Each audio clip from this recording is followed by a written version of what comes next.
नगरों की स्थापना। नगर एवं सार्वजनिक निर्माण कार्यों के अंतर्गत सुल्तान ने लगभग 300 नए नगरों की स्थापना की। इनमें हिसार, फिरोजाबाद, फतेहाबाद, जौनपुर, फिरोजपुर आदि प्रमुख थे।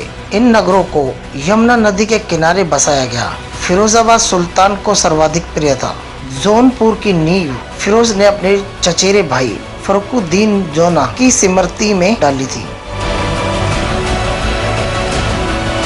उसके शासनकाल में खिजाबाद एवं मेरठ से अशोक के स्तंभ लेखों को लाकर दिल्ली में स्थापित किया। इस कल्याणकारी के अंतर्गत फिरोज ने एक रोजगार का दफ्तर एवं मुस्लिम अनाथ स्त्रियों, विधवाओं एवं लड़कियों की सहायता हेतु एक नए दीवान खैरात नामक विभाग की स्थापना की। दारुल शफा नामक राजकीय अस्पताल का निर्माण करवाया, जिसमें गरीबों का मुफ्त इलाज होता था। फिरोज की नीति एवं परिणाम। फिरोज के शासनकाल में दासों की संख्या लगभग 1,80,000 पहुंच गई थी। उनकी देखभाल हेतु दीवाने बंदगान की स्थापना की। कुछ दास प्रांतों में भेजे गए तथा शेष को केंद्र में रखा गया। दासों को नगद वेतन या भूखंड दिए गए। दासों को दस्तकारी का प्रशिक्षण भी दिया गया। सैन्य व्यवस्था के अंतर्गत फिरोज ने सैनिकों पुनः जागीर के रूप में वेतन देना प्रारंभ किया। उसने सैन्य पदों को वंशानुगत बना दिया। इसमें सैनिकों की योग्यता की जांच पर असर पड़ा। खुम्म का 4/5 भाग फिर सैनिकों को देने का आदेश दिए गए। कुछ समय बाद उसका भयानक परिणाम सामने आया। फिरोज तुगलक को कुछ इतिहासकार धर्मांध एवं असहिष्णु शासक मानते हैं। संभव दिल्ली सल्तनत का वह प्रथम सुल्तान था जिसने इस्लामी नियमों का कड़ाई से पालन करके उलेमा वर्ग को प्रशासनिक कार्यों में महत्व दिया। न्याय व्यवस्था पर पुण्य धर्म गुरुओं का प्रभाव स्थापित हो गया। मुक्ति कानूनों की व्याख्या करते हैं।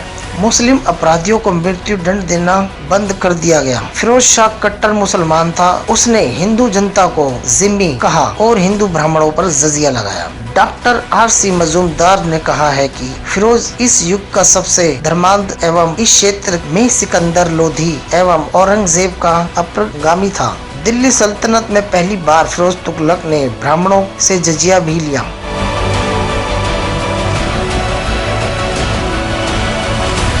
तीसरे अभियान में जगन्नाथपुरी मंदिर में लूट। फिरोज शाह ने अपने जीवन काल में मात्र 4 अभियान किए।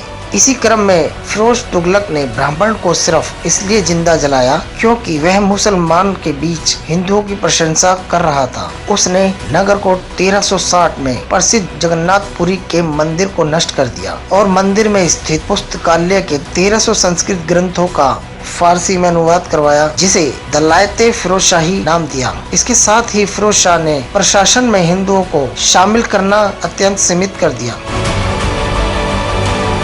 मुस्लिम महिलाओं के पीरों की मजार जाने पर पाबंदी। उलेमाओं को प्रसन्न करने के लिए ही उसने हिंदुओं पर अत्याचार के साथ साथ मुस्लिम महिलाओं के पीरों की मजार जाने पर पाबंदी लगाई। पर्दा प्रथा को प्रोत्साहन दिया उसने तथा अनेक मस्जिदों व मदरसों का निर्माण करवाया। इतिहास में फिरोज शाह तुगलक को बुलंद इमारतों की तामीर करवाने के शौक के कारण भी याद किया जाता है। उसने करीब 300 नगर बसाए थे, जिसमें हिसार, फिरोजाबाद, फतेहाबाद, जौनपुर आदि प्रमुख हैं। दिल्ली स्थित कोटला फिरोज शाह दुर्ग को, जो कि फिरोज शाह कोटला मैदान के नाम से जाना जाता है, भी इसी ने बनवाया था। फिरोज शाह तुगलक ने दिल्ली में एक नया शहर बसाया था, जिसे फिरोजाबाद नाम दिया। फिलहाल दिल्ली में स्थित फिरोज शाह कोटला आबाद कभी उसके दुर्ग का काम करता था। इस किले को कुश्के फिरोज यानी फिरोज के महल के नाम से पुकारा जाता था। ऐसा कहा जाता है कि फिरोजाबाद हौज खास से लेकर पीर गायब तक आबाद था, लेकिन अब इसके अवशेष ढूंढे नहीं मिलते। इतिहासकार फिरोजाबाद को दिल्ली का 5वां शहर मानते हैं।